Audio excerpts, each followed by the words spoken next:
সফলভাবে হাঙ্গেরিতে যেতে চাচ্ছেন, কিভাবে যাবেন, কি কাজ পাবেন, কি সুযোগ সুবিধা পাবেন, এই বিষয়ে আজকের ভিডিও। তার আগে চলুন জেনে আসি কেমন দেশ হাঙ্গেরি। মধ্য ইউরোপের স্থলবিশিষ্ট দেশ হাঙ্গেরি। দেশটির সীমান্তবর্তী রাষ্ট্রগুলো হল Ukraine, Romania, Serbia, Croatia, Slovenia, Austria ও স্লোভাকিয়া।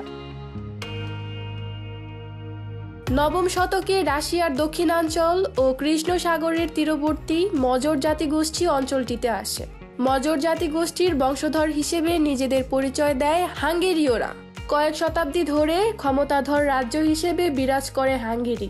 এরপর 16 শতাব্দীতে প্রথমে অটোমান ও পরে হাবসবার্গ সাম্রাজ্যের অধীনে চলে যায় দেশটি। প্রথম বিশ্বযুদ্ধের পর আবার স্বাধীন দেশ হিসেবে আত্মপ্রকাশ করে হাঙ্গেরি।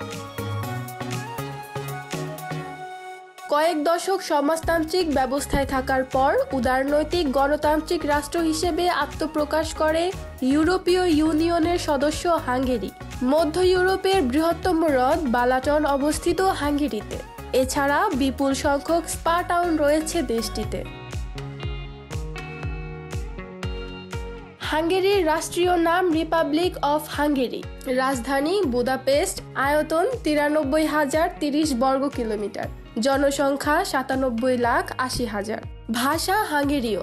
গড় আয়ু পুরুষ 72, নারী 79। নিম্ন জন্মহার, কর্মক্ষম মানুষের সংখ্যা হ্রাস এবং হাঙ্গেরীয়দের কম মজুরিতে কাজে অনীহার কারণে দেশটিতে প্রতি বছর বিপুল সংখ্যক দক্ষ শ্রমিক নিয়ে থাকে হাঙ্গেরি। দেখে নিলেন, জেনে গেলেন কেমন দেশ হাঙ্গেরি। এখানে যে আপনি কি ধরনের কাজ পাবেন সে বিষয়ে জানা প্রয়োজন, যে বাংলাদেশ থেকে ফ্লাই করে ভিসা নিয়ে যাওয়ার পরে কি ধরনের কাজ পাবেন, কি সুযোগ রয়েছে, চলুন দেখে আসি। ইউরোপের সমৃদ্ধ দেশ হাঙ্গেরির বিভিন্ন কলকারখানা, হোটেল, রেস্টুরেন্ট, নির্মাণ শিল্প, কৃষি, চেইন শপ, ওয়্যারহাউসে রয়েছে অনেক দক্ষ লোকবল। এসব লোকবল তারা নিয়ে আসতে চাইছে বাংলাদেশের মতো তৃতীয় বিশ্বের বিভিন্ন দেশ থেকে। হাঙ্গেরিতে অবস্থিত বিশ্বের নামকরা ইলেকট্রনিক পণ্য সামগ্রী প্রস্তুতকারী প্রতিষ্ঠান যেমন ফিলিপস, প্যানাসোনিক, সনি প্রভৃতি কারখানায় রয়েছে শ্রমিকের চাহিদা।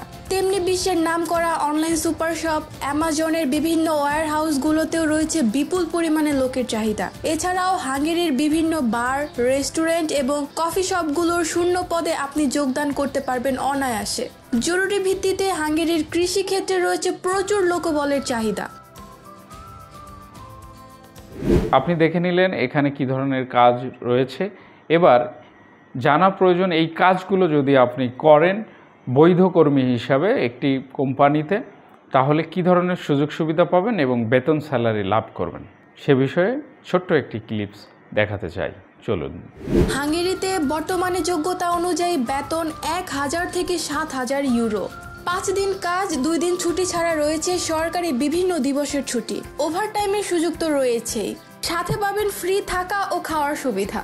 ইউরোপীয় শ্রম আইন অনুযায়ী 11 মাস পরে আপনার বেতন যেমন বাড়বে, তেমনই রয়েছে পদোন্নতির সুযোগ। মাত্র 3 মাসের মধ্যে পিআরসি এবং 3 থেকে 5 বছরের মধ্যে পিআরসি পেলে হাঙ্গেরিতে নিয়ে যেতে পারবেন আপনার পরিবারের সদস্যদের। মাত্র 3 মাসের মধ্যে পিআরসি এবং 3 থেকে 5 বছরের মধ্যে পিআরসি পেলে হাঙ্গেরিতে নিয়ে যেতে পারবেন আপনার পরিবারের সদস্যদের। এছাড়া টিআরসি পেলে যেমন বিনা ভিসায় ঘুরতে যেতে পারবেন সেনজেনভুক্ত দেশগুলোতে, তেমনি পিআরসি পেলে কাজ করতে পারবেন সেনজেনভুক্ত যে কোনো দেশে। কিছু কিছু কোম্পানির তরফ থেকে আপনাকে দেয়া হবে বাৎসরিক ছুটি এবং দেশে আসা যাওয়ার জন্য বিমান ভাড়া। 18 থেকে 55 বছর বয়সী যে কোনো বাংলাদেশি নাগরিক ওয়ার্ক পারমিট ভিসায় যেতে পারবেন হাঙ্গেরিতে। ন্যূনতম শিক্ষাগত যোগ্যতা হতে হবে 8ম শ্রেণী থেকে একাদশ শ্রেণী পাস। দেখে নিলেন কি সুযোগ সুবিধা রয়েছে, কি কাজ এবং কি সুযোগ সুবিধা, এই বিষয়গুলো আপনারা জেনে নিলেন। এখন বাংলাদেশ থেকে যদি বৈধভাবে ফ্লাই করে হাঙ্গেরিতে যেতে চান, তাহলে কি ডকুমেন্টস প্রয়োজন হবে, এ বিষয়ে আপনাদের একটু জানিয়ে দিচ্ছি। প্রত্যেক প্রার্থীকে অবশ্যই বাধ্যতামূলকভাবে জানতে হবে স্পোকেন ইংলিশ।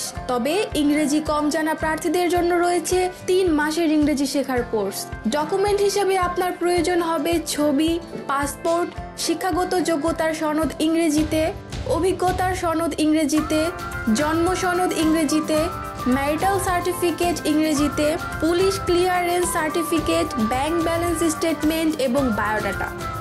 যদি আপনি বাংলাদেশ থেকে ফ্লাই করে বৈধভাবে যেতে চান তাহলে এই ডকুমেন্টসগুলো সাথে নিয়ে আমাদের অফিসে আসুন, আমরা আপনাদের কাগজপত্র দেখে জানিয়ে দেব যে আপনি সঠিকভাবে হাঙ্গেরিতে যেতে পারবেন কিনা।